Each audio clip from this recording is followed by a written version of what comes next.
Church, we're going to worship with this very beautiful song that was written many years ago by our worship team during the SARS outbreak.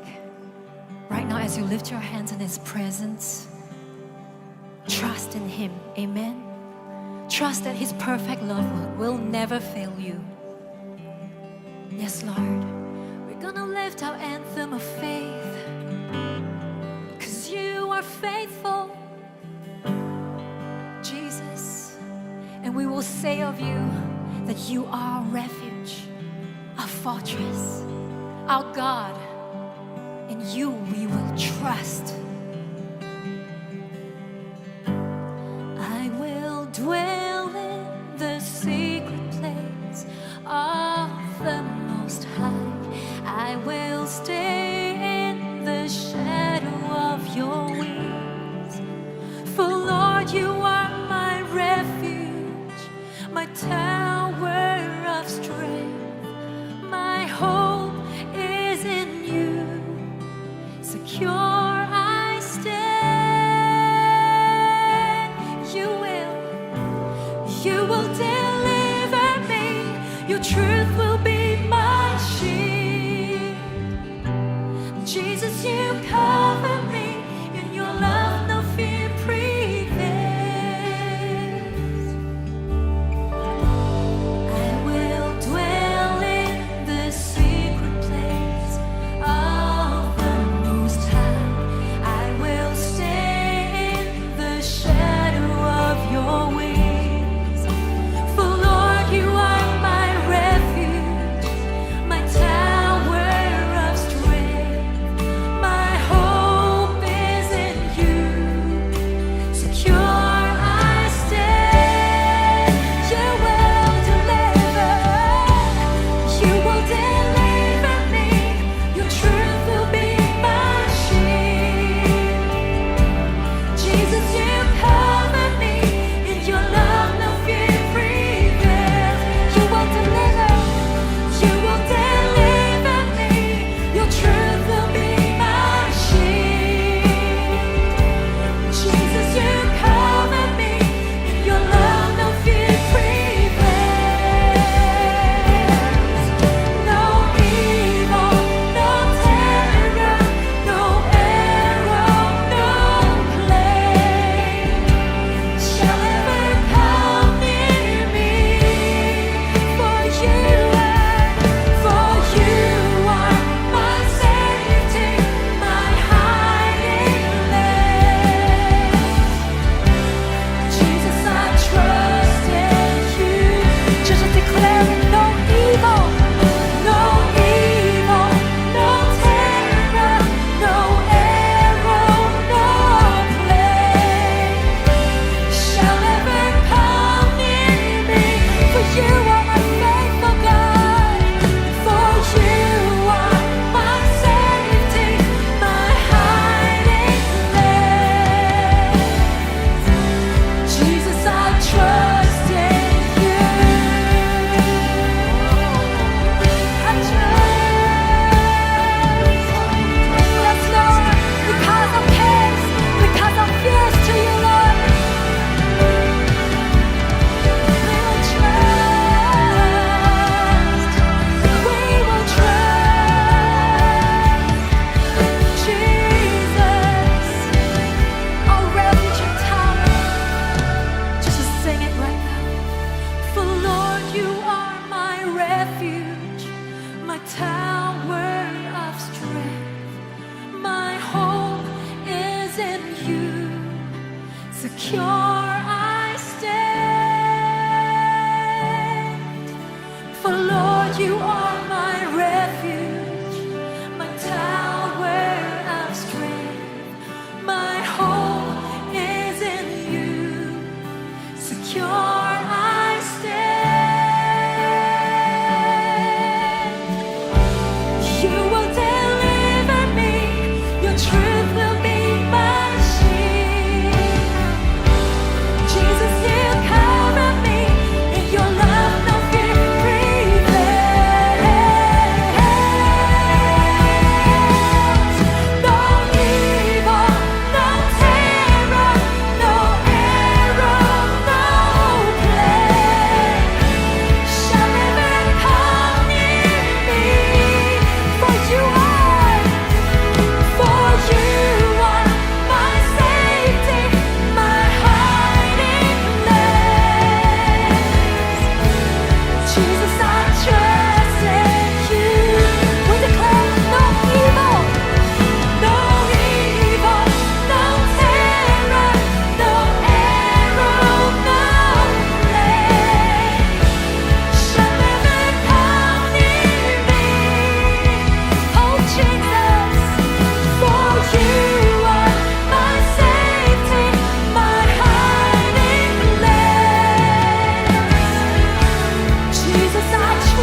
Glória a Deus, glória a Deus, glória a Deus.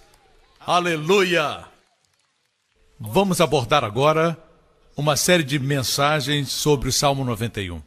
Nós já fizemos isso em 2003 e também em 2003 nós tivemos um incidente, não somente um incidente nacional, mas um incidente internacional, quando a gripe asiática ceifou muitas vidas. O mundo que nós vivemos hoje, quando não é terror, são pragas. Se não são pragas, existe mortandade mesmo no ar e na comida que comemos. Mais do que nunca, nós temos extrema necessidade de proteção divina. E para nós reconhecermos isso, precisamos nos humilhar e dizer com toda a minha inteligência, com todas as minhas qualificações, com todos os meus títulos ao meu nome, somente Deus pode me colocar no lugar certo, na hora certa. Eu preciso de Deus.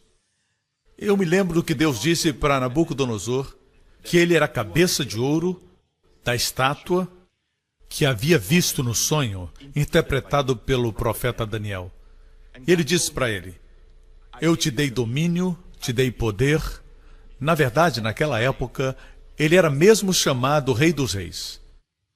Porque Israel se rebelou e cometeu idolatria, Deus transferiu o domínio para outro. Deus queria que Israel dominasse o mundo com justiça, verdade e equidade. Mas Israel adorou ídolos e Deus enviou profeta após profeta, Isaías, Jeremias, e eles recusaram ainda assim, e Deus disse: bem, eu vou transferir o domínio do mundo. Aí vem a história de Nabucodonosor, rei da Babilônia. E essa estátua fala a respeito do cativeiro babilônico. Eles levaram os filhos de Israel, todos eles cativos, e depois disso, depois do rei Nabucodonosor, vieram os medo-persas, depois dos medo-persas vieram os gregos, Alexandre o Grande. Depois vieram os romanos, e este foi o tempo quando Jesus nasceu em Israel. E a Bíblia diz que nos dias do fim, o Império Romano reviverá. E o Império Romano será composto de parte do Oriente Médio e da Europa, e será os Estados Unidos da Europa. Tudo está na profecia bíblica. Mas a Bíblia diz que existe proteção. Quando eu digo proteção, não tenha ideia de que você nunca vai sofrer qualquer coisa. O que nós não vamos sofrer são as coisas que Jesus levou por nós na cruz. Uma coisa a Bíblia diz e até promete é que nós sofreremos perseguição como crentes. Você vai ser desprezado, vão zombar de você, o mundo os odiará. Jesus disse na sua oração: o mundo os odiará porque pertencem a mim. O servo não está acima do seu mestre, e se eles odiaram o mestre, eles vão te odiar. Amém? O mundo tem ódio por tudo que é bom. Amém? Houve um tempo quando éramos do mundo. Hoje nós estamos no mundo, mas não somos do mundo. Portanto, não tenha a ideia de que você nunca vai ser perseguido. A Bíblia promete que nós, que vivemos piamente, sofreremos perseguição. Mas Jesus disse: pulem de alegria. Quando os homens disserem todo o mal contra vós por minha causa, porque grande é o vosso galardão no céu. Isso não quer dizer que você vai receber galardão só quando morrer e for para o céu. Significa que o seu galardão começa no céu e você vai ter um galardão que é feito no céu. E um galardão implica que você fez alguma coisa. Deus vai galardoar você por isso. Assim, prepare-se. Existe outra coisa que nós vemos no livro de Jó, que em 6 angústias te livrará e na 7ª o mal não te tocará. Algumas vezes nós temos angústias e perguntamos: onde está a proteção? Agora, se você está em angústia, seja um prognóstico ruim ou você esteja numa situação ruim, onde você foi despedido do seu trabalho, seja qual for o caso, já aconteceu. Não pergunte onde está a proteção, porque de alguma coisa Deus quer livrar você. Te livrar quer dizer que você já está em algum problema. Escute-me. Mas a Bíblia diz que na sétima o mal não te tocará. Eu não posso te dizer quando vai ser sua sétima vez. Mas a Bíblia promete que em algumas coisas ele livra você, e algumas coisas ele continua livrando você, mas algumas coisas o inimigo não pode tocar em você. Eu creio que os números têm um significado na Bíblia. Eu creio que estamos chegando no 7º dia. E nenhum mal vai nos tocar. Posso ter um amém? Uma vez mais, vamos todos olhar para o Salmo 91. Nós lemos o Salmo todo na semana passada e é muito importante e imperativo que estejamos cientes das promessas do Salmo 91. Lembre-se disso, o Salmo 91 começa com os nomes de Deus no Antigo Testamento. Aquele que habita no esconderijo do Altíssimo, a sombra do Onipotente descansará. Nós mencionamos semana passada que o esconderijo do Altíssimo é Elion. E esse nome foi mencionado pela primeira vez na história de Abraão, certo? Abraão voltou da guerra com os reis. Ele entrou nessa guerra para soltar seu sobrinho Ló, que havia sido cativo. E ele voltou com os despojos, porque Deus tinha dado uma grande vitória, ele e os seus servos. E quem o encontrou? Essa pessoa chamada Melquisedeque, que mais tarde a Bíblia diz que é nosso Senhor Jesus Cristo.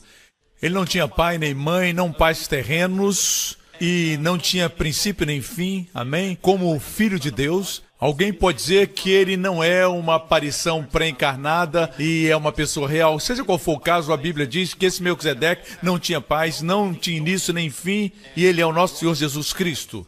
Deus disse a Jesus que ele era um sacerdote eterno segundo a ordem de Melquisedeque. Existe uma diferença entre o sacerdócio levítico, que somente Israel conhecia. Israel não conhecia o sacerdócio de Melquisedeque. No sacerdócio levítico, quando você obedecia, Deus te abençoava. Quando você guardava a lei, Deus a abençoava. Se você obedecia, tinha bênçãos. Se você não obedecia, tinha maldição. Quando Melquisedeque apareceu para Abraão, a sua primeira palavra foi...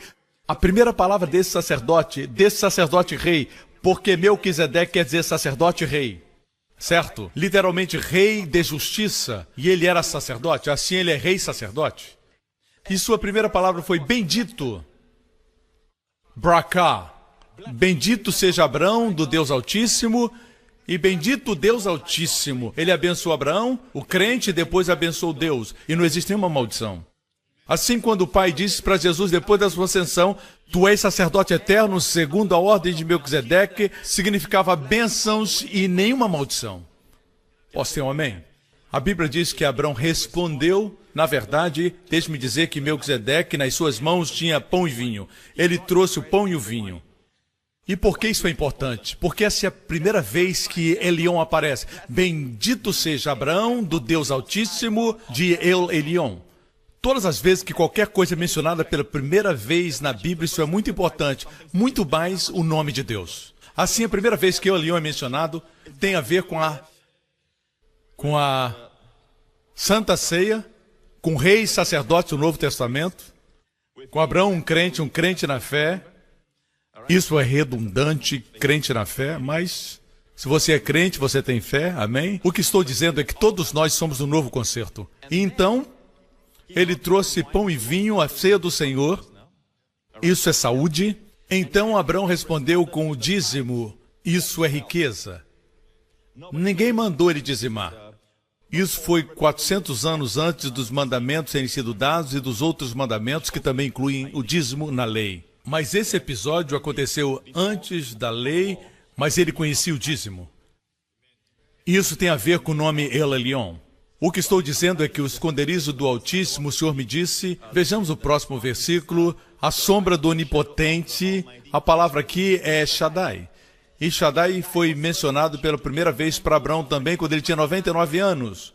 Quando ele apareceu e disse, eu sou Deus Todo-Poderoso. Em hebraico, El Todo-Poderoso. El é Todo-Poderoso.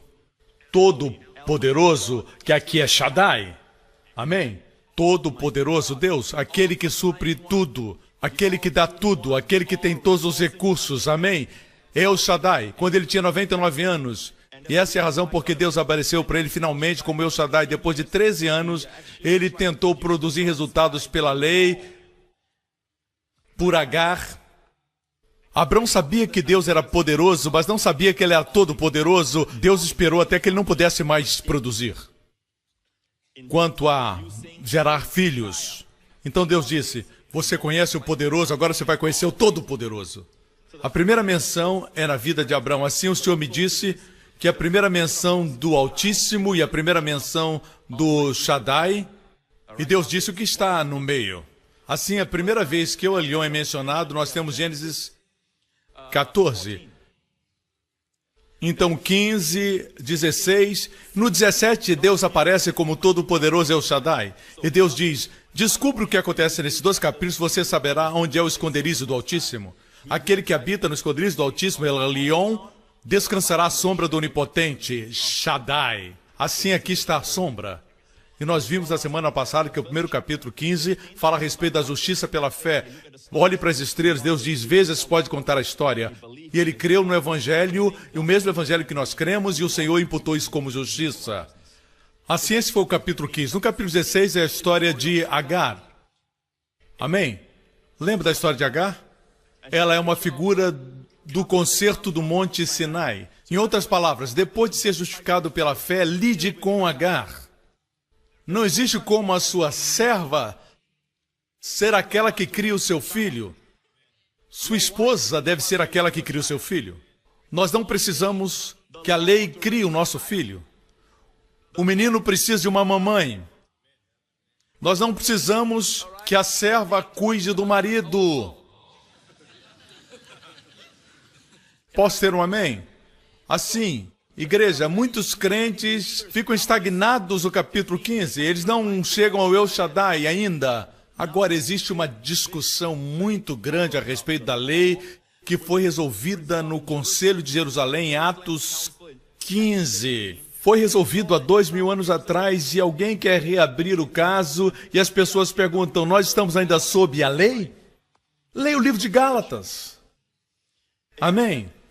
Assim, aqui estamos nós. Foi só para recapitular o que nós aprendemos. Hoje nós vamos mais adiante. Eu direi do Senhor, o Senhor aqui é Javé. Nós falamos em Javé na semana passada. Ele é meu refúgio, a minha fortaleza, o meu Elohim.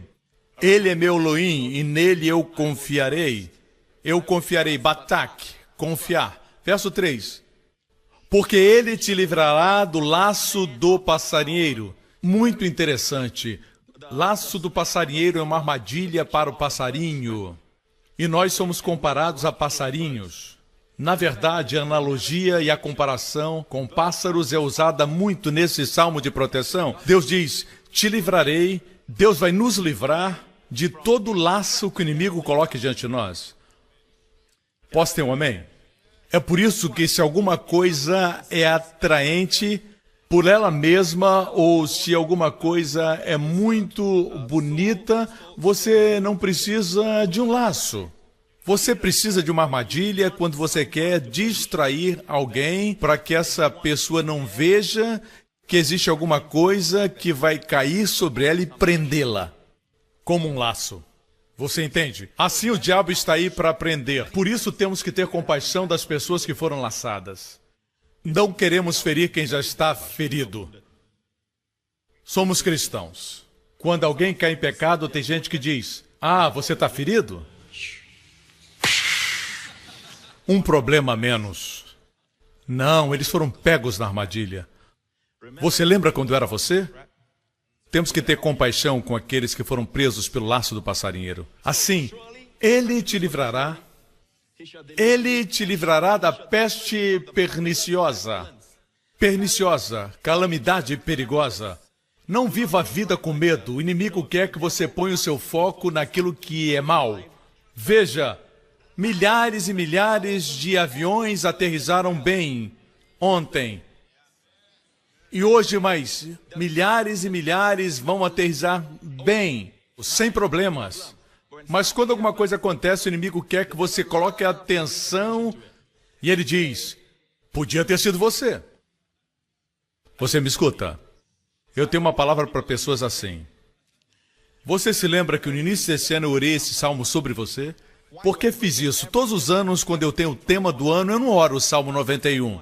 Mas quando eu comecei a pregar meu primeiro sermão desse ano, eu orei sobre você o Salmo 91. E eu pedi para você focalizar em Israel. Você se lembra disso? Quando eu proclamei o ano da glória maior. Talvez você diga, pastor, mas Israel sempre teve problemas, mas nunca como agora. Se eu tivesse pedido isso no ano passado, não se aplicaria bem, porque Israel no ano passado teve um ano de relativa paz. O ano antes também foi de paz. O ano antes também foi de paz. Mas eu mencionei pela primeira vez especificamente. Vamos ver esse segmento.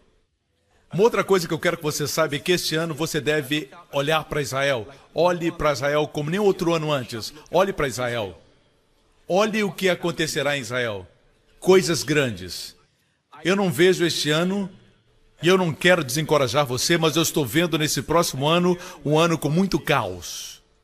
Muitos problemas este ano. Vocês sabem que eu prego fé. Correto? Você sabe que não é comum para mim dizer coisas desse tipo, mas eu vi algumas coisas no Espírito. É isso que eu sempre faço, eu gasto tempo com o Senhor para o tema do ano, e quando eu vejo essas coisas, eu tenho que ser honesto e dizer o que eu vi. Mas o Senhor sempre tem a resposta. No final do sermão, 5 de janeiro, eu orei o Salmo 91 sobre você. É tempo de estudarmos o Salmo 91. Deus já nos preparou, Deus já nos disse o que vai acontecer. Precisamos orar por Israel também, porque nem tudo está resolvido e problemas podem surgir de outras frentes. Assim, estamos experimentando tudo isso. Você não está feliz de que existe um esconderijo para tempos como estes? Amém? Vivemos um momento neste mundo quando existem promoções para usar este produto ou aquele produto, mas tudo é dinheiro. Você sabe, esse creme para isso, esse creme para aquilo. Existe uma pessoa que nunca vai querer tirar nada de você para se beneficiar. Ele ama você, repito, ama você e protege você e a sua família. Ele é o único que você pode confiar. Ele não tem estratégia de marketing. Amém? Tudo que ele diz, ele cumpre. Ele não dá promessas vazias. Ele respalda as suas promessas. Ele não precisava prometer nada, mas a Bíblia diz que ele promete. Sua palavra é suficiente. E Ele é o nosso Deus. Posso ter um amém? Assim vemos aqui que esse Deus quer nos livrar da peste perniciosa. E essas pestes perniciosas estão aí no ar. Veja que o mundo está cheio de pestes como, por exemplo, a gripe asiática, o ebola. Ele te livrará da peste perniciosa. Nós estamos começando a ver as promessas de Deus no Salmo 91. E a próxima promessa, Ele te cobrirá com as suas penas e debaixo das suas asas estarás seguro. A sua verdade é escudo e broquel. Aqui nós temos uma figura de Deus como uma águia. Em muitos outros textos se fala dele como uma águia. Ele cobrirá com as suas penas, debaixo das suas asas estarás seguro. Devemos usar a linguagem das Escrituras. Quando a Bíblia diz que Deus quer ser águia para proteção, devemos perguntar por quê? Por quê? Por que uma águia? Logo depois diz, a sua verdade é escudo e broquel. Escudo é uma proteção grande que cobre a sua frente. Mas broquel é um escudo interessante que parece que não encaixa bem aqui nessa situação. Os escudos eram usados pelos romanos para proteger a frente. Na verdade, a primeira menção de escudo está na história de Davi e Golias, quando Golias foi para o vale de Elá e ele tinha um soldado carregando o seu enorme escudo. Ninguém menciona o que esse homem fez quando Golias morreu. Deve ter fugido. Esse era o escudo para proteger a frente. Mas o broquel era um escudo que envolvia a pessoa. Que ao redor da pessoa, como nos tempos antigos existiam os fortes que protegiam ao redor de toda a cidade. Broquel, interessante. Sua verdade será escudo e broquel. Agora, quantos sabem que a Bíblia diz que a lei foi dada por Moisés, mas graça e verdade vieram por Jesus Cristo? É por isso que precisamos viver as promessas de Salmo 91. Você não pode estar sob a lei, porque todos os nomes de Deus, nos primeiros versículos, Elion, El Shaddai, foram promessas a Abraão. E Abraão não vivia debaixo da lei. Vocês me escutam, irmãos? Aqui nós temos a graça e a verdade, porque a graça e a verdade vieram por Jesus Cristo. E não esqueça, graça e verdade no grego vieram por Jesus Cristo. Literalmente está no singular, que significa graça e verdade são um. Correto? Deveria ser plural, mas não é. Assim, graça e verdade são como água e molhado. Você não pode tocar na água sem se molhar. Não se pode falar de graça sem falar de verdade. É incrível e eu não posso entender porque no corpo de Cristo muito se fala a respeito do favor. Mas favor é graça. Ah, não pregamos a graça, pregamos o favor. Amigo, cariz é favor. Amém? Favor e graça são a mesma coisa. Se você olhar na versão amplificada, todas as vezes que fala de graça e paz, fala de favor imerecido. Favor imerecido. Amém? É graça. Se pregar em algum lugar que as pessoas não aceitam a graça, pregue sobre o favor. E ainda vai pregar sobre a graça. A verdade é essa. Essa analogia aqui de Deus cobrindo com as suas penas está sob as suas asas, que a sua verdade é escudo e broquel. Eu vou provar para vocês que asas de águia são uma figura da graça e da verdade. Assim nós temos Hesed ve'emet, graça e verdade no Antigo Testamento. Sua Hesed se renova cada manhã. A palavra Hesed é misericórdia em algumas Bíblias, em algumas traduções, como a NVI, é amor. Se renova toda manhã. É óbvio que mesmo os tradutores não sabiam como lidar com essa palavra, é muito rica, Hesed. Certo? Assim, em alguns lugares é amor, noutros é misericórdia. Mas em Israel, hoje, existe o Novo Testamento em hebraico. Eu examinei o Novo Testamento e perguntei ao meu amigo para abrir em João 1,17, onde diz que a lei foi dada por Moisés e graça veio por Jesus. Eu olhei, eu conheço um pouquinho, e eu vi que é Hesed ve'emet. A mesma Hesed que vem das misericórdias que se renovam todas as manhãs. Davi disse, sua Hesed é melhor do que a vida. Que Hesed veio por Jesus Cristo e é a verdadeira Hesed. Eu disse, é a verdadeira Hesed. Ok? Amém? Aqui, uma vez mais, nós temos Hesed ve'emet. E como eu sei? Porque a palavra penas é em hebraico. E sobre suas asas é kanaf. Kanaf é interessante, porque no último capítulo, no livro de Malaquias, diz que aqueles que temem o meu nome, sobre eles brilhará o sol da justiça e trará salvação debaixo das suas asas. Asas é kanaf, literalmente.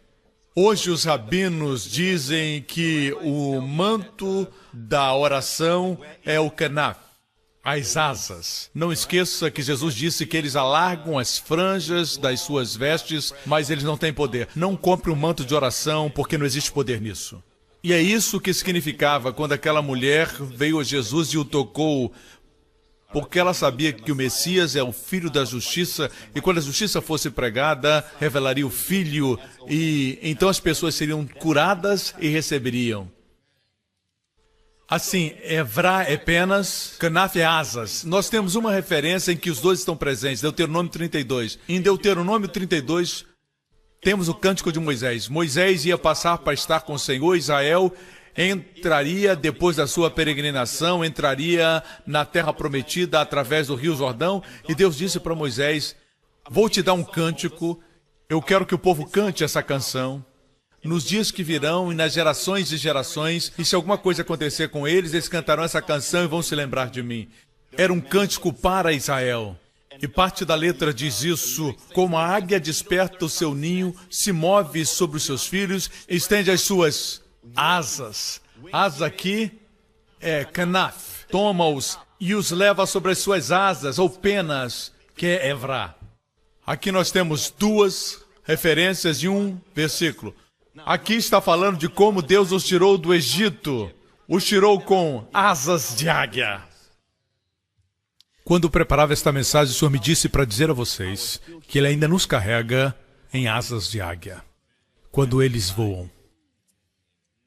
Não tem como falar em voar com asas de águia, com a mãe águia, certo? No chão somente. Não existe águia assim. Não tenha medo de voar. A promessa aqui é que você voará e não morrerá, em Salmos 91. Ok? E aqui, se isso não é o suficiente, está falando a respeito da história de Israel, como começou. Versículo seguinte diz que o Senhor os tirou e não havia com eles Deus estranho. E no 13 diz que Ele os fez cavalgar sobre as alturas da terra. Você sabe o que é cavalgar? Naquela época se cavalgava sobre um cavalo, mas cavalgar nas alturas, eu creio que aqui existe uma profecia escondida. E Moisés, durante o tempo de Moisés não existiam aviões, mas no nosso tempo sim, Deus promete que o seu povo vai voar nas alturas da terra. E voar é um prazer que nós temos, que mesmo Salomão, se vivesse hoje, ele diria: eu não sou o homem mais rico, vocês são. Se Salomão visse a sua máquina de lavar, se ele visse a sua televisão a cores, se ouvisse o seu som, Salomão olharia para o seu iPod, para o seu iPad, para o seu tablet, ele diria: eu desisto. Eu não sou mais rico. Me sinto pobre, eu não conheço essas coisas que eu vejo, mas você vê isso e muitas vezes você as menospreza. E você diz: não, eu quero coisas maiores. Você sempre quer alguma coisa maior, mais forte. Mas às vezes temos que parar e chegar à conclusão que se nós transferíssemos você para o tempo de Salomão, onde tudo era muito elaborado, muito grande, mas eles não tinham nem água encanada. O que você precisa para ser feliz?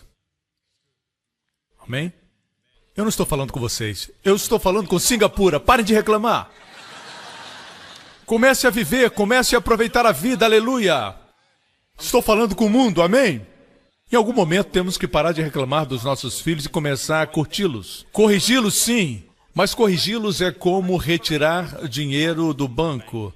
Para cada retirada na máquina, você tem menos e menos. Deposite mais. Depósito é bom. Depósito é curti-los mais. Dizendo boas palavras, os encorajando. E quando chega a hora de retirar, nós retiramos como pais. Não é tão difícil. Você não fica sem crédito.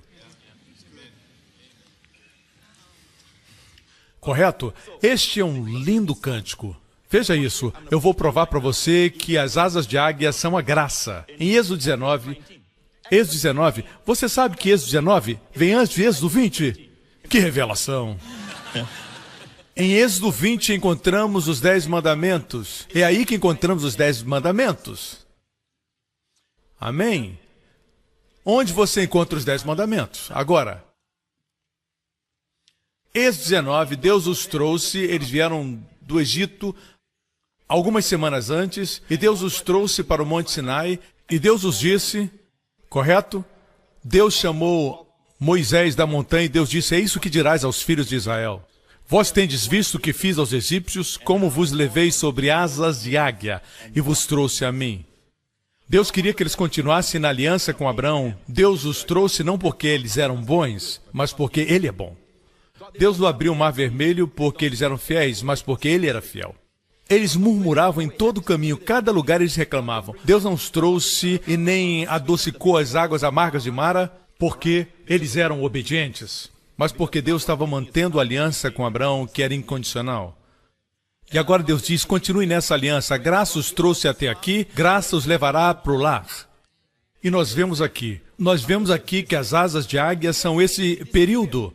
Deus está dizendo, do Egito até o Sinai, eu os levei nas asas da águia.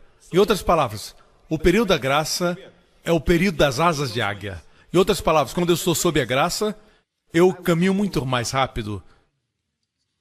Eu progrido muito mais rápido. Amém? Eu cresço muito mais rápido. Minhas bênçãos me ajudam, facilitam as coisas e as coisas são mais rápidas. Se você estudar cuidadosamente a jornada do Egito ao Monte Sinai, era impossível chegarem lá em 50 dias. Impossível. Sem chance nenhuma. Mesmo caminhando. Mas a Bíblia diz que as suas pernas não incharam. durante os 40 anos. Agora estou falando desse período, Egito até o Sinai. Em outras palavras, eles não percebiam, mas caminhavam, e subitamente mais montanhas tinham sido passadas. Era uma caminhada sobrenatural. É como estar nas asas das águias. Assim Deus vai carregar você em asas de águias. Vocês me escutam? Você está feliz por isso? Amém? Esse é o período da graça.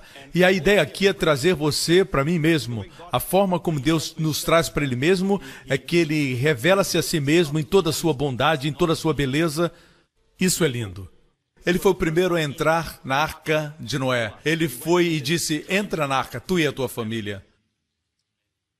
Está seguro, entra com a tua família. E depois das águas baixarem, ele disse, saiam da arca. Ele foi o primeiro a entrar e o último a sair. E eu sempre digo que o herói faz assim. Ele é o primeiro a entrar e o último a sair, tendo certeza que estão todos seguros. Isso foi literalmente o que aconteceu quando os filhos de Israel deixaram o Egito. Tudo isso aconteceu antes do Sinai. O Mar Vermelho se abriu antes do Sinai. As águas de Mara foram adocicadas antes do Sinai. O maná caiu antes do Sinai. A água saiu da rocha em Refidim a primeira vez antes do Sinai. A batalha contra os amalequitas e seus inimigos foi outra história. Mas Deus os deu a vitória. Esse é o período de pura graça.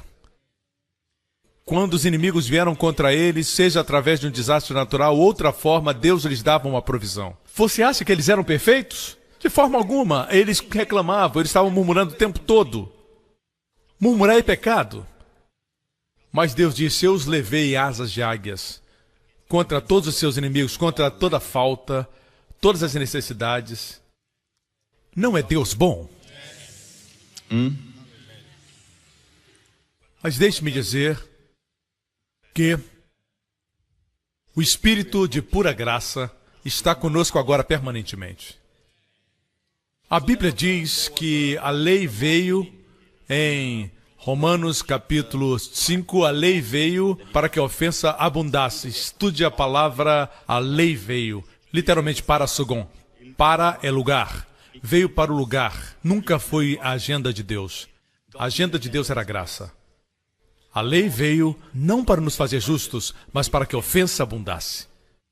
Para que o homem se visse como pecador.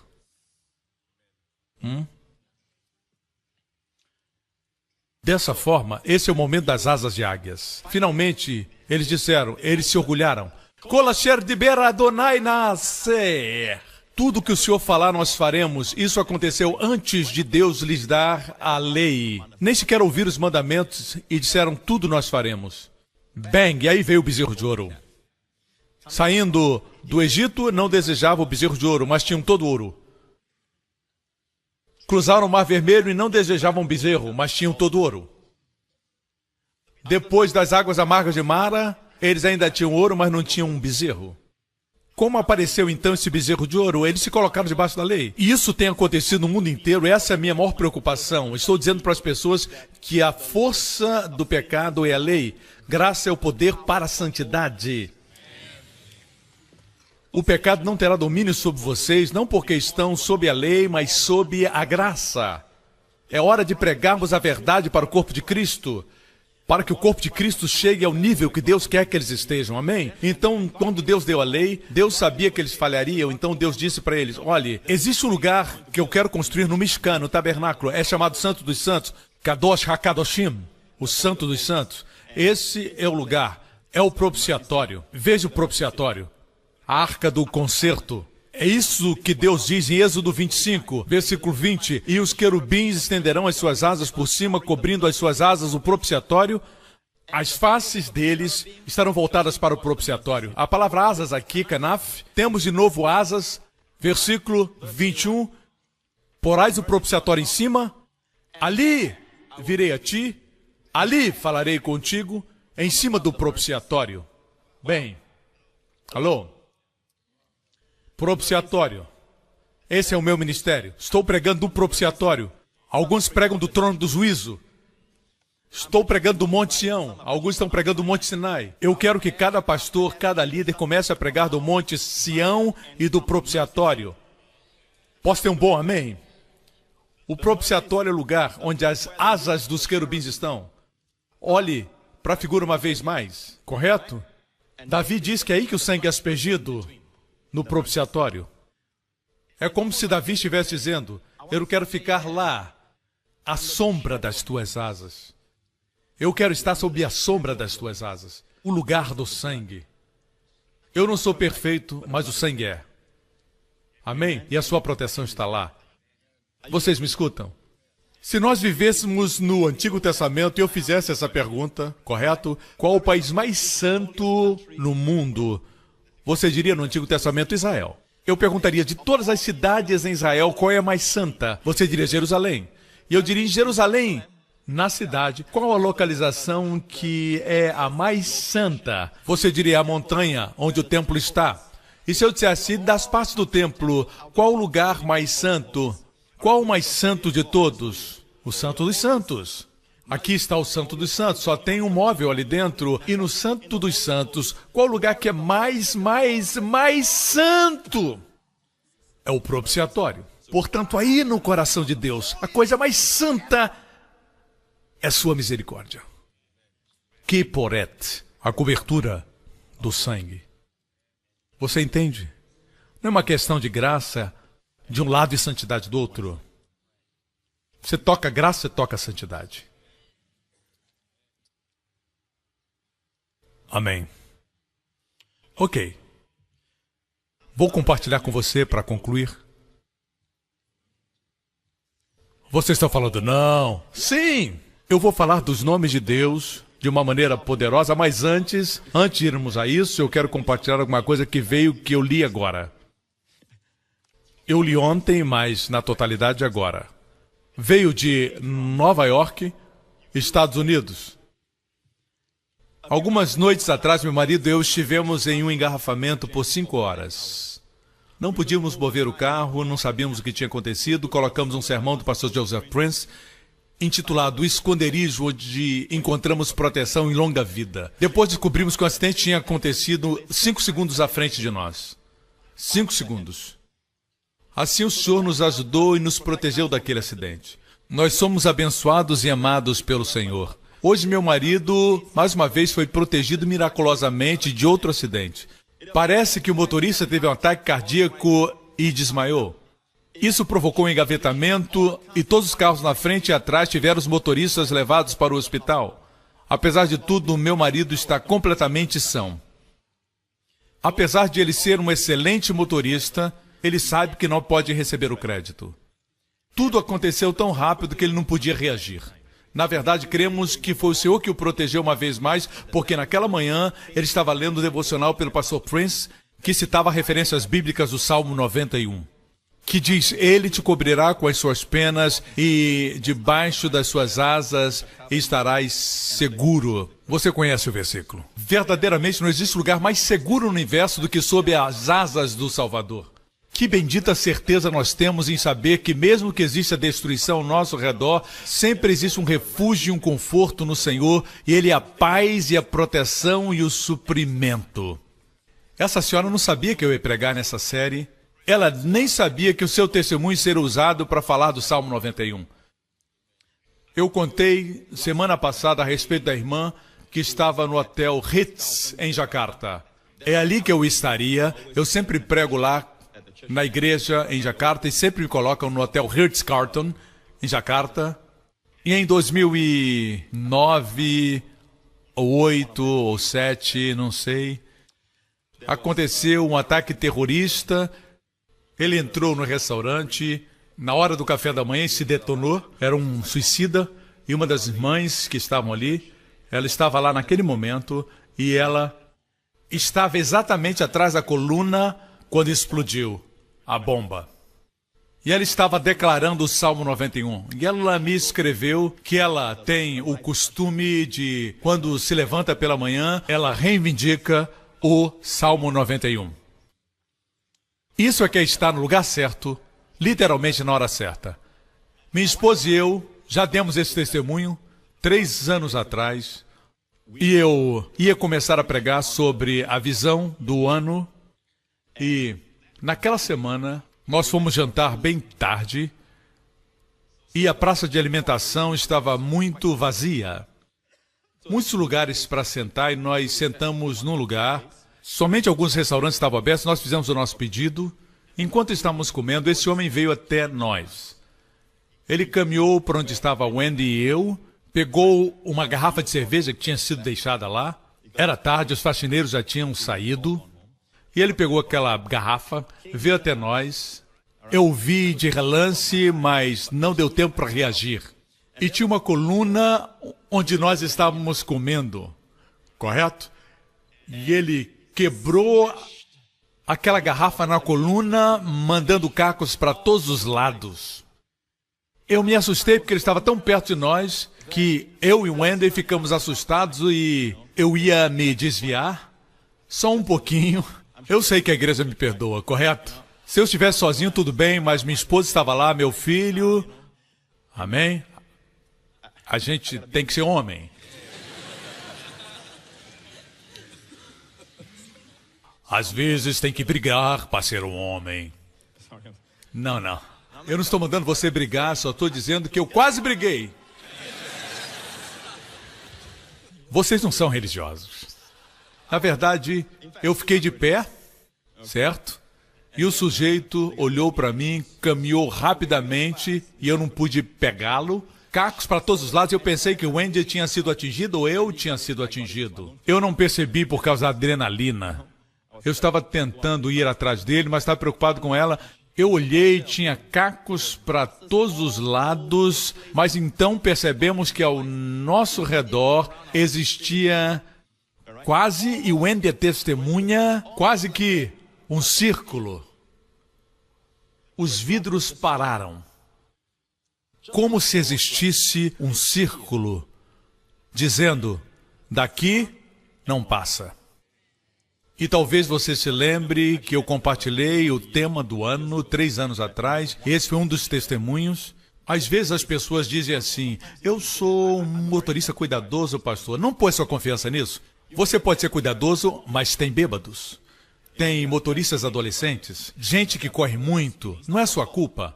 Eu disse, não é sua culpa. Tem coisas que acontecem que não são sua culpa. Você acha que eu pegaria um vidro e quebraria para ver se Deus ainda me protege? Isso é tolice. Você entende? Não use minha mensagem para fazer estupidez. A Bíblia diz que quando Jesus era um bebê, ele estava sob uma ameaça, os pais obedeceram o sonho. O sonho dizia, leve o bebê para o Egito. Assim eles trouxeram Jesus para Alexandria, no Egito. Eu creio que foi Alexandria. Assim foi lá que eles ficaram até que Herodes morreu. Isso é sabedoria. Eu acredito que o Senhor protegeria o menino Jesus. Mas isso é sabedoria para não chamar atenção. É sabedoria, no momento certo, distanciar-se de problemas. Você não pode colocar sua mão dentro de um balde de cobras e dizer, pegarão serpentes. O que você quer que escrevamos no seu túmulo? Qual o epitáfio que você quer? Estava errado. Certo? Nós já mencionamos os nomes de Deus, é assim que vou concluir. Nós falamos os nomes de Deus. Aqui nós temos no versículo 1, El Elyon, nós temos Shaddai, nós temos Yahvé, nós temos Elohim. Todos esses nomes são muito importantes porque quando Deus apareceu a Moisés, Deus disse, quando eu apareci a Abraão, Isaac e Jacó, pelo meu nome, Javé, eu não fui conhecido deles.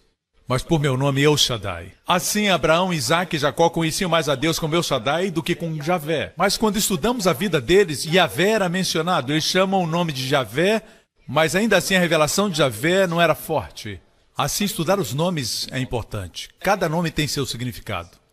Posso ter um amém? Assim nós temos Altíssimo, Todo-Poderoso, Senhor e Elohim. E no último versículo, Salmo 91, aqui nós temos alguma coisa que Deus me deu muitos anos atrás. Nunca escutei ninguém pregar sobre isso, mas as pessoas dizem que os nomes de Deus estão no versículo 1 e 2, mas no último versículo tem o nome de Deus. Dar-lhe-ei abundância de dias e lhe mostrarei a minha salvação. O Salmo termina com Jesus literalmente. Minha Yeshua em hebraico. Esse é o nome Yeshua. Você pode ver isso? Temos El Elyon, temos Shaddai, e cada nome tem o seu significado, como por exemplo, Davi disse para Golias: hoje o Senhor te entregará nas minhas mãos para que toda a terra saiba que existe um Deus. A gente lê e diz, não tem nada aí. Para nós a palavra Deus é Deus, mas no hebraico, correto? Hoje, Yahvé, o Deus do concerto, entregará você nas minhas mãos para que toda a terra saiba que existe um Elohim em Israel. Existia uma mão de proteção sobre eles, apesar de não conhecerem Deus mais. De certa forma não era o seu povo, eram pelo concerto, mas não o conheciam. A história de Esther é assim. O nome de Deus não é mencionado na história de Esther, nenhuma vez. O nome de Deus não é mencionado na história. Mas ele trabalhava por detrás das cenas. Deus não podia se apresentar, porque eles viviam no período de Lo-Amim, não eram seu povo. Por causa da idolatria, eles foram levados cativos. A história acontece na Pérsia, que hoje é o Irã. Eles foram levados cativos por causa da idolatria. Apesar de não ser a idolatria de Esther e de Mardoqueu, as pessoas foram levadas. Mas mesmo assim, Deus trabalhava por detrás das cenas. Um dia desses, eu vou ensinar como o nome de Deus aparece em acróstico nos eventos maiores da vida de Esther.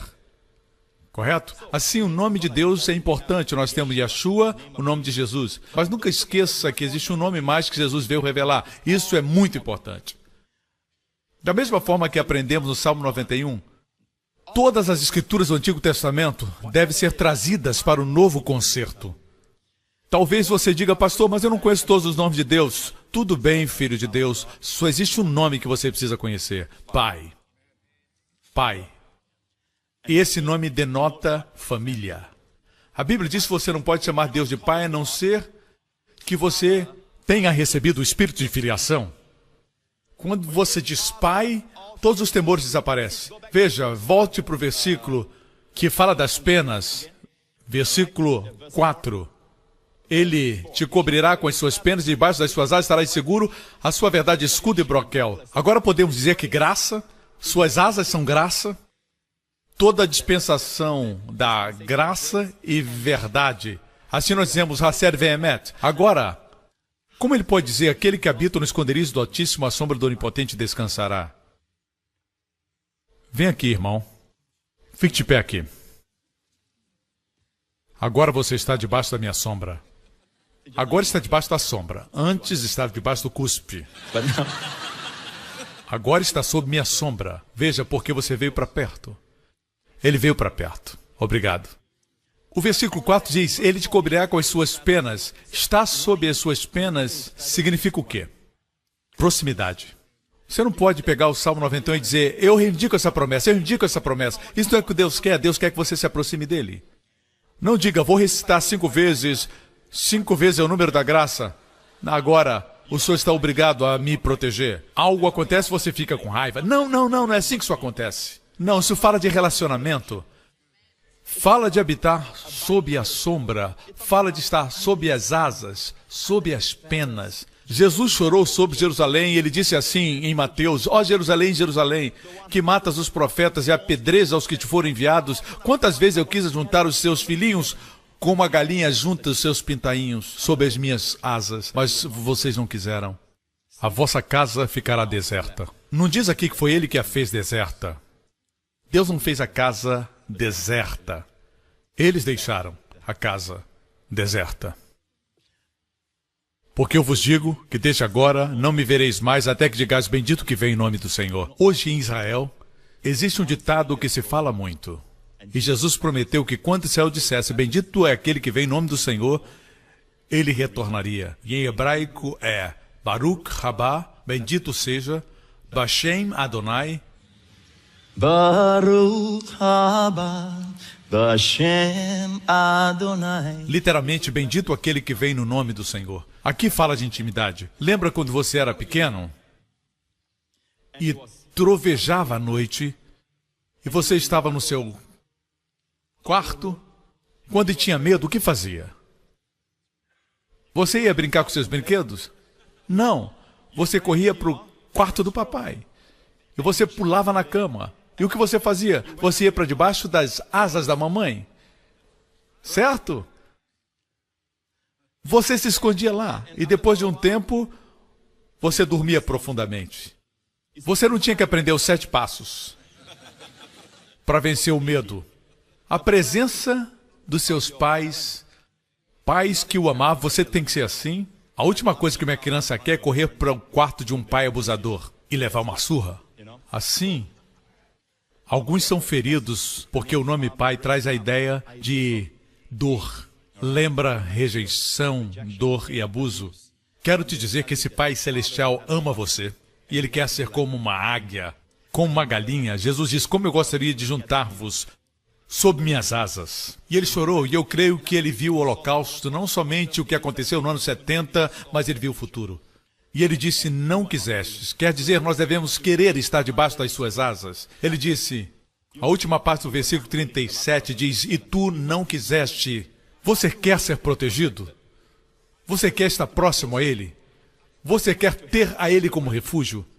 Eu não sei você. Amém, pastor? Eu e a minha casa, nós dizemos amém. Agora, igreja, proteção no nome do Pai é surpreendente. Jesus disse na oração sacerdotal, vamos escutar um pouquinho. Vamos escutar. Vamos escutar o que Jesus orou na oração sacerdotal. Vejamos João 17. Jesus orou, eu já não estou no mundo, mas eles estão no mundo, e eu vou para ti, Pai Santo, guarda em teu nome aqueles que me deste, para que sejam um assim como nós. Guarde-os em teu nome. O único nome que Jesus veio revelar é Pai.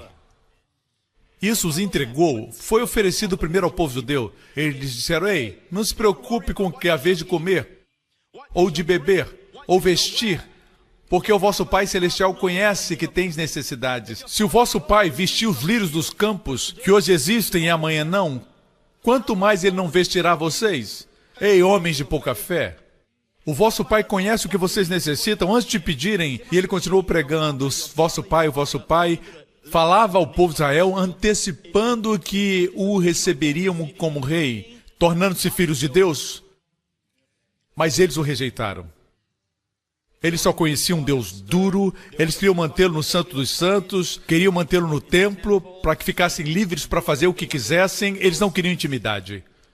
É surpreendente como José, depois se reconciliou com seus irmãos, a primeira coisa que ele disse foi, eu sou José. A próxima coisa que ele disse, aproximem-se.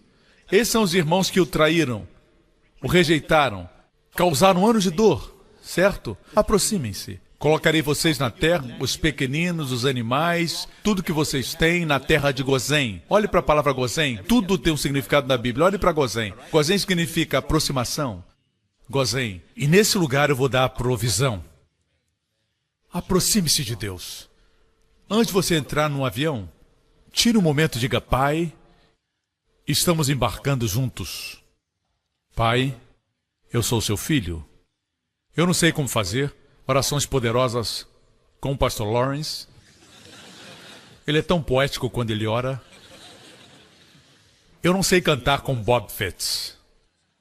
Se você não sabe, Bob Fitts para mim é um dos melhores líderes de louvor que nós temos.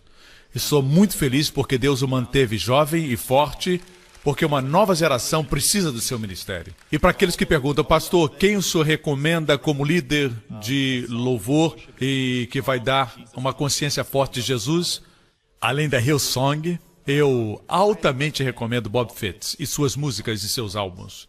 Que isso seja dito. Sinceramente, eu tenho sido muito abençoado. Você sabe que eu conheço muitos líderes de louvor, muita gente aí fora, mas a verdade é, ter o mesmo sentimento, o mesmo espírito. Esqueci o que ia dizer. Intimidade. Quando você entra no avião, diga, Pai, Father in heaven, how we love you. Pai, tu estás perto de mim. E Pai, o Senhor vai entrar nesse avião comigo.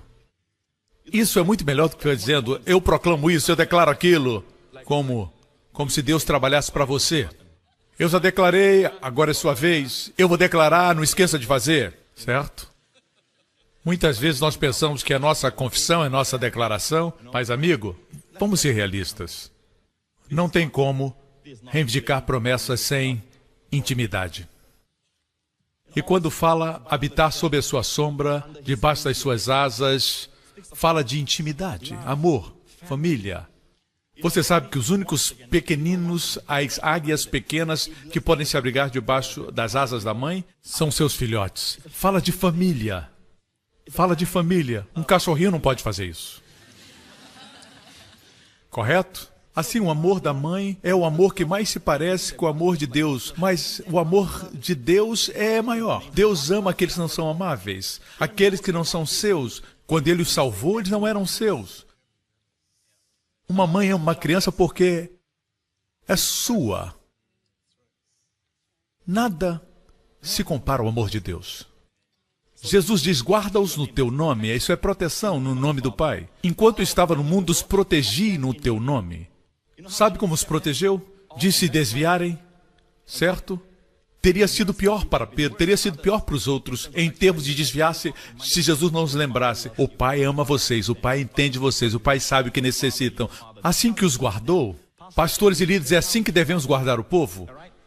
Seu Pai, Pai Celestial. Não diga somente Deus, Deus. Muitas vezes você diz Deus, sim. Mas Ele é o Pai de vocês. Quando encontrar alguém que está desviado, diga para ele, eu vim te encontrar porque o seu Pai me enviou. Melhor ainda, Jesus disse para os judeus, o Pai conhece o que necessitam. Diga, o Pai me enviou aqui. Amém? Em Israel eles dizem, como é que você é tão feliz? Eles dizem de nós, nosso povo. E eu digo para eles, o Pai de vocês e o Deus de vocês nos enviou. Vocês parecem ser ricos. Eles pensam que somos ricos. Parecemos ricos. Eu acho que eles pensam assim porque nós não comemos somente um peixe de São Pedro. Comemos 2. 3. Certo, Matthew? Assim é melhor você falar do Pai, mesmo que eles não sejam salvos ainda. Amém? Existe uma hora quando você pode dizer, se você não é salvo, Ele é seu Deus agora, mas Ele quer ser seu Pai. Dizer em fé como Jesus fez.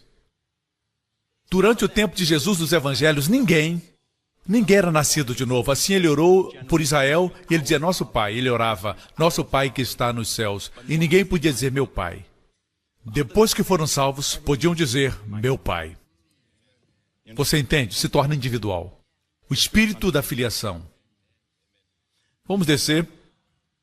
Não peço que os tires do mundo, mas que os livres do mal. Outra tradução diz, do mal que está no mundo. Não são do mundo, como eu do mundo não sou.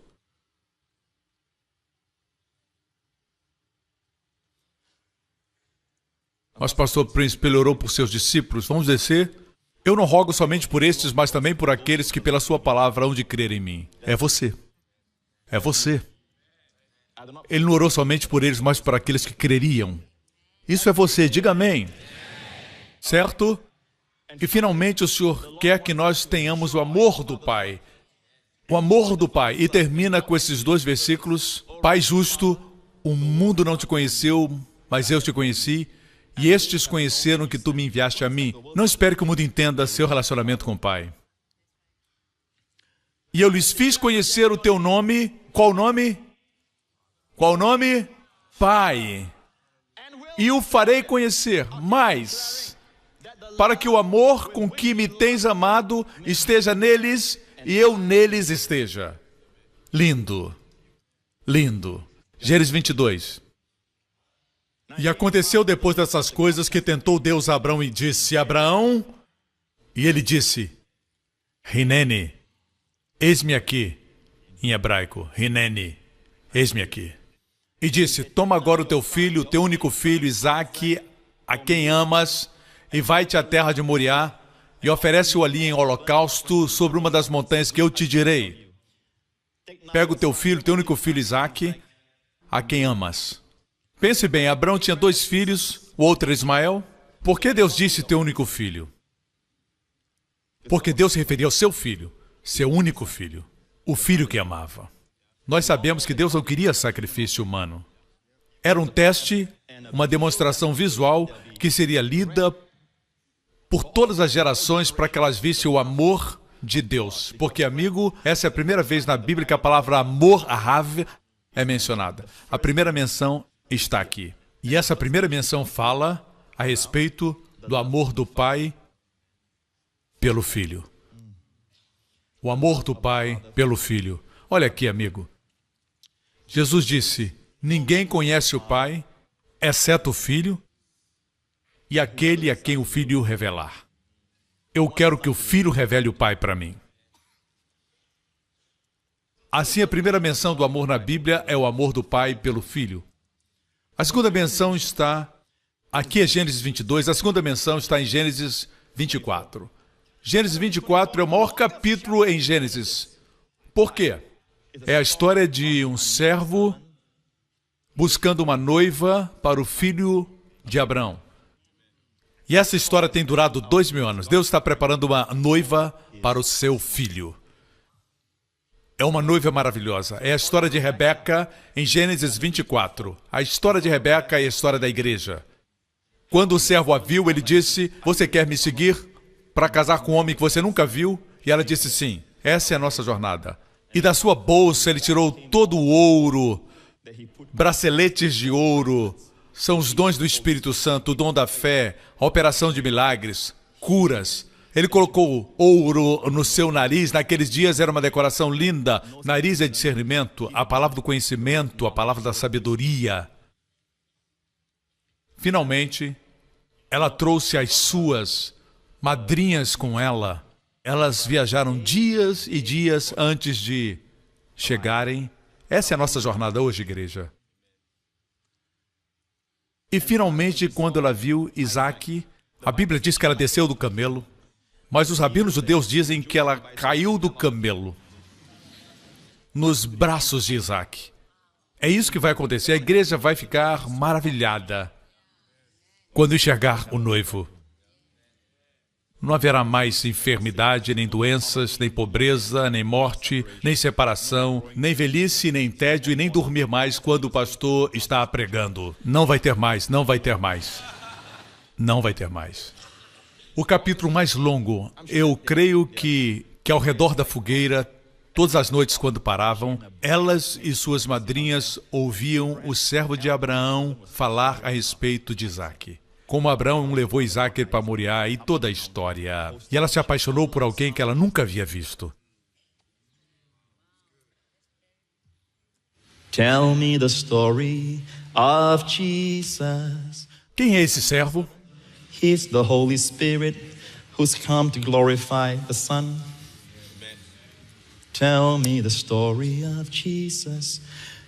E essa é a história de Gênesis 24. Agora estou em Gênesis 22. Assim, 2 capítulos antes de procurar por uma noiva, Deus diz: leva o teu filho, o filho que amas. A primeira menção de amor é o amor do pai pelo filho.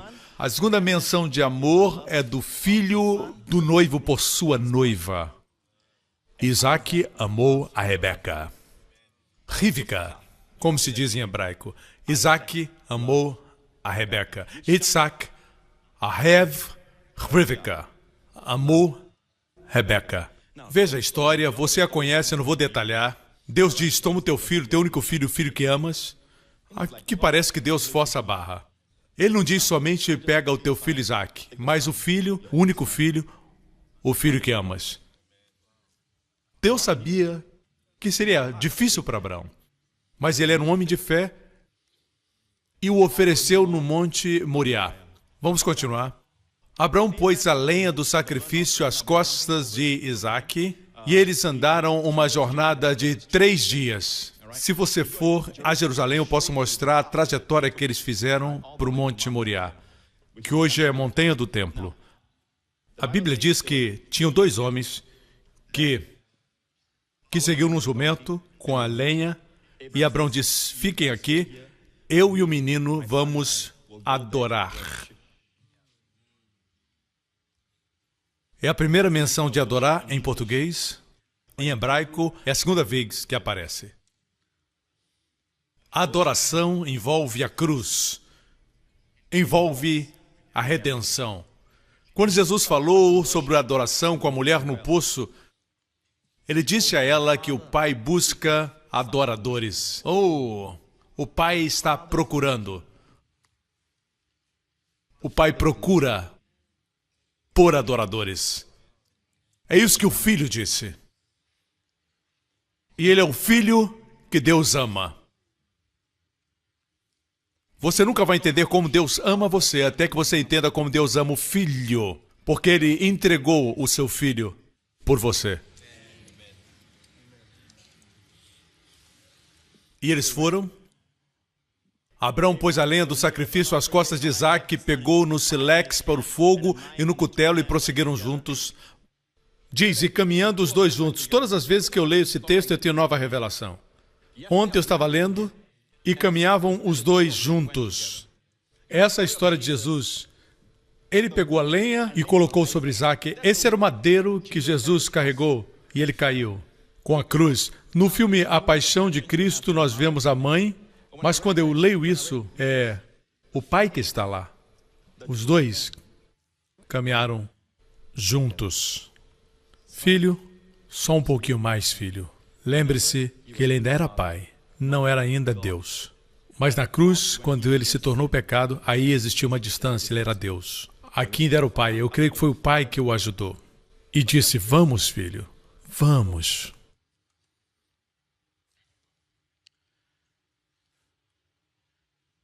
Isaac falou com Abraão, seu pai, e disse, Avi, meu pai, Hineni, Beni, aqui estou, meu filho.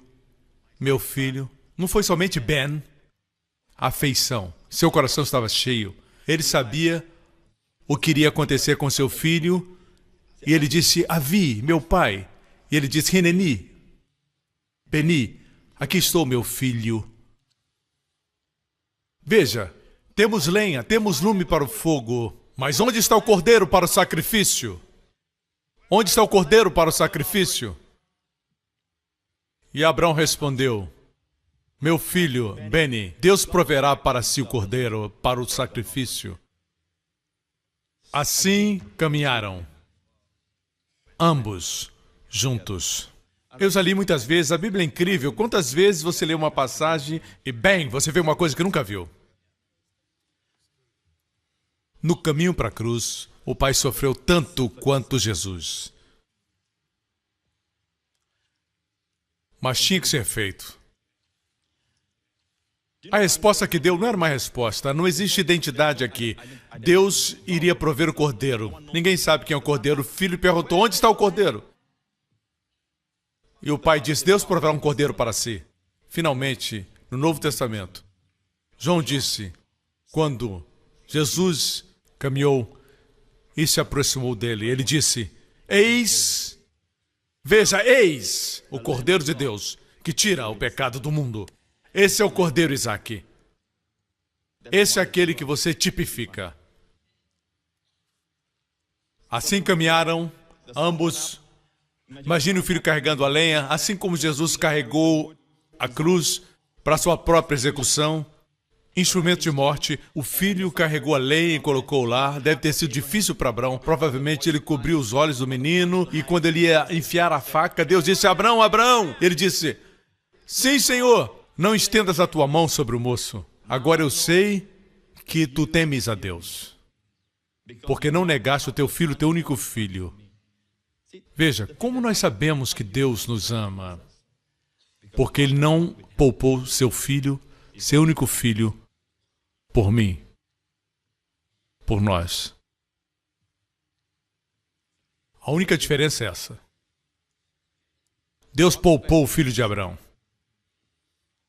Deus poupou aquele velho da dor de perder seu filho. Mas Deus não poupou seu próprio coração disso. Ninguém saberá quanto custou esse amor. Jesus, no jardim de Getsêmani, antecipando o sofrimento, ele suou ali sangue pelo que ia acontecer. Que pensamentos terríveis. O Filho de Deus deve ter tido o Deus Santo, perfeito, 3 vezes santo, pensar que se tornaria pecado por nós, o fez suar gotas de sangue. A ciência médica diz que os capilares estouram com intensa pressão. Se foi assim no jardim, quanto mais quando ele literalmente se tornou pecado.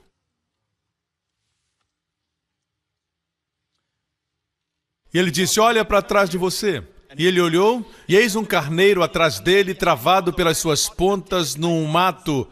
E Abraão tomou um carneiro e ofereceu em holocausto em lugar do seu filho. Deus poupou Abraão, mas não poupou a si mesmo. Eu estava lendo isso, e eu sempre pensei que a razão por que o cordeiro estava preso, e é verdade, é porque Deus queria uma oferta sem mancha e sem qualquer machucado. Se o carneiro estava preso, e se ele cortasse a sua pele delicada, não seria uma oferta perfeita. Mas estava preso pelos chifres. Mas veja bem, carneiros não são ingênuos. Cordeirinhos, sim. Carneiros, não, são maduros. Ele se prendeu porque quis. Ele se entregou. Eu creio que Jesus não brigou para não ir para a cruz. Quando a cruz foi colocada no solo, ele surpreendeu a todos. Eu não creio que ele foi como ladrão que foi puxado, empurrado. Não, Jesus entregou-se.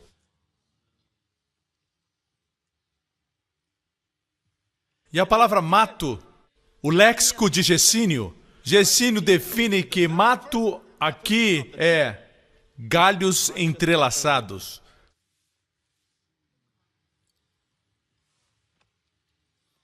Galhos entrelaçados é esse mato.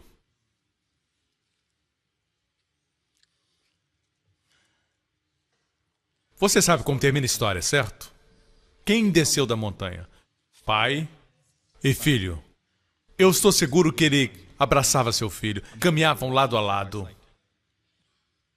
Veja como a história termina. E a história termina assim. Então Abraão tornou a seus moços, levantaram-se e foram juntos. Espere. Abraão retornou para os seus moços e Isaque?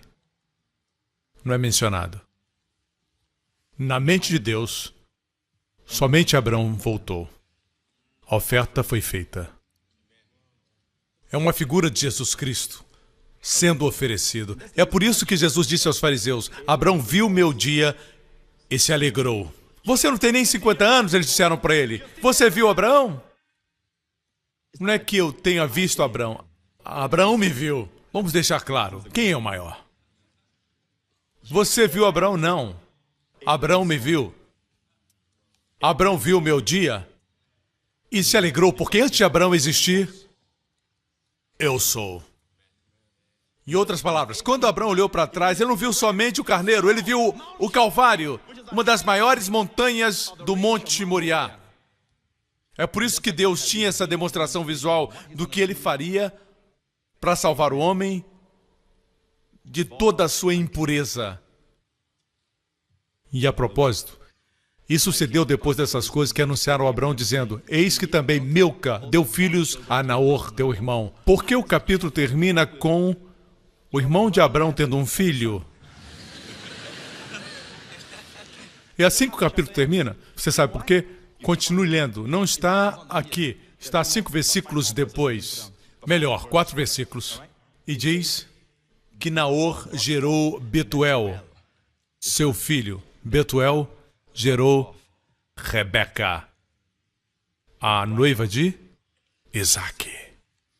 Em outras palavras, Abraão desceu como se Isaque não tivesse descido, mas na verdade Isaque desceu na história. Mas aos olhos do Espírito Santo estava a cruz de Jesus Cristo. E o foco no final do capítulo é na igreja. Sem a cruz, não existe igreja. E a igreja não é um prédio cheio de vitrais. E a igreja é a organização mais poderosa, a mais abençoada, a mais bem-sucedida do universo inteiro. E Deus sonhou com ela. Vamos convidar os músicos a entrarem agora. Você vai experimentar o amor do Pai. Se possível, ninguém se movimente agora. Depois eu volto e vou abençoar você e orar o Salmo 91 sobre você e sobre sua família essa semana. Vamos experimentar o amor do Pai novamente.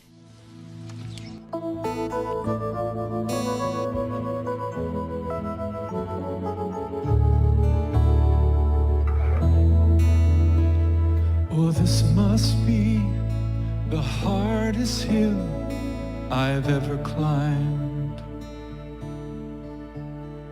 for I must sacrifice you, promised son of mine. And so I go to worship with you by my side,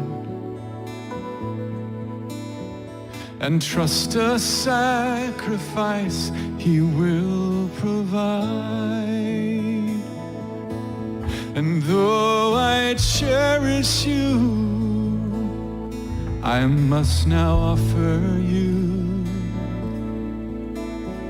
to Him who is the giver of all good things. And though I cherish you, I will now offer you. For surely He will raise you up again.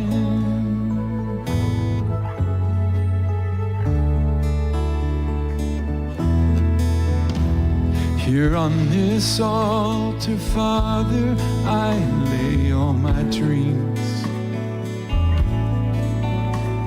and offer back to you this child you've given me.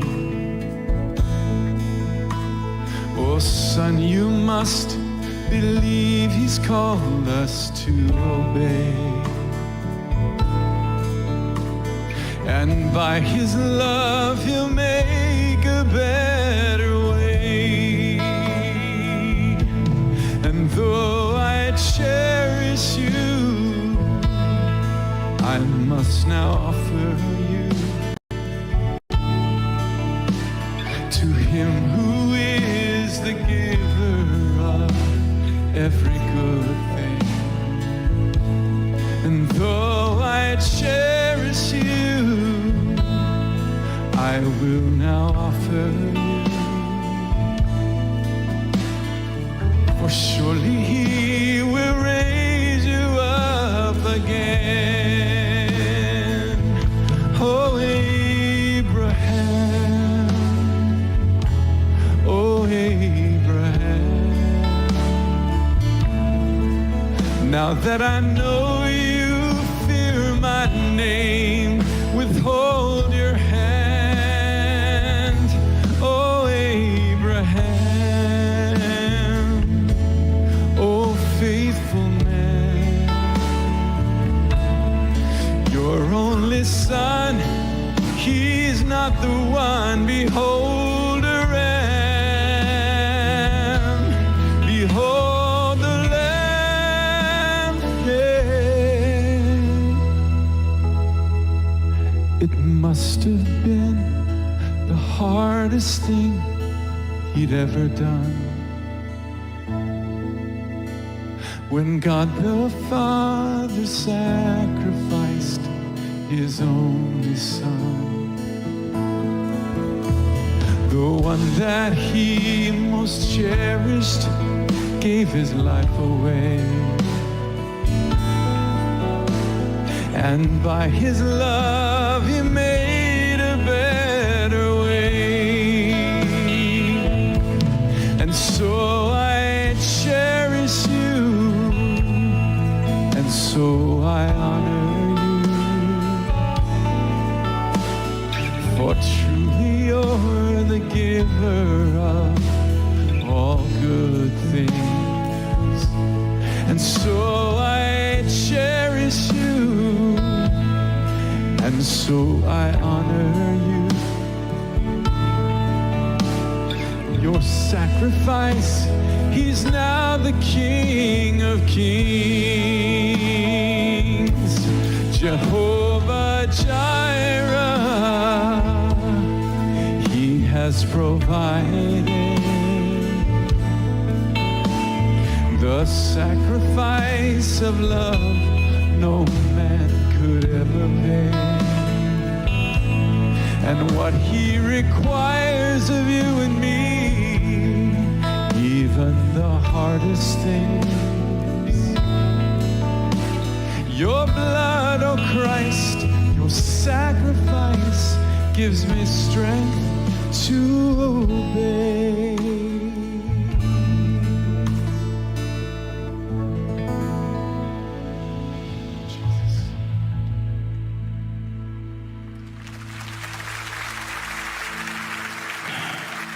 Isso é lindo.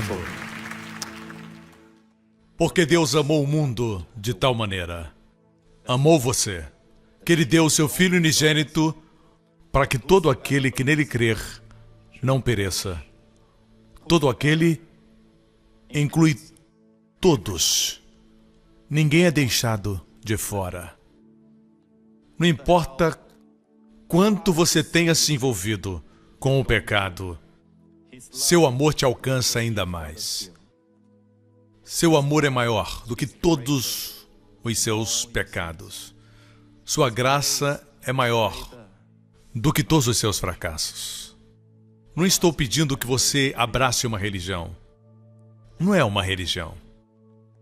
É o seu amor.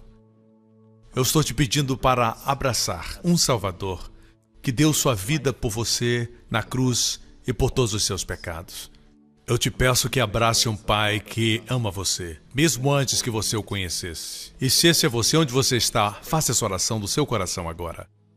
Diga: Pai Celestial, eu ponho a minha confiança na obra que Jesus fez. Na cruz, Cristo levou todos os meus pecados. Ele não tinha pecados nele mesmo, mas foram os meus pecados que Ele levou. Foram os meus pecados que o fizeram sofrer. Obrigado, Pai, por o levantar dentre os mortos, como uma declaração que todos os meus pecados foram tirados. Jesus Cristo é meu Senhor e Salvador, agora e para sempre, em nome de Jesus. Obrigado, Pai, eu sou salvo, eternamente salvo, grandemente abençoado, altamente favorecido e tão amado. Em nome de Jesus. Amém. Fique de pé agora. Receba o amor do Pai. Amém. Não deixe que as chamas desse amor, o fogo desse amor esfrie. É por isso que estamos declarando o Salmo 91, que não é uma fórmula, é o amor de Deus. Nessa próxima semana, o Senhor Deus, o Pai, abençoe você e a sua família com todas as bênçãos de Abraão, as bênçãos de Deuteronômio 28. E o Pai, Ele mesmo, proteja você e os seus pequeninos. Proteja a sua família de todos os perigos, de todos os males, de todos os acidentes, de toda enfermidade e doença, do homem mau, dos poderes das trevas, dos poderes do maligno. O Senhor faça a sua face brilhar sobre você. O Senhor Jesus brilhe na sua vida e te conceda favor, abundância de favor. Que o Senhor, o Espírito Santo, levante a sua face sobre você e seus amados durante esta semana e lhe conceda sua shalom, bem-estar, saúde e plenitude.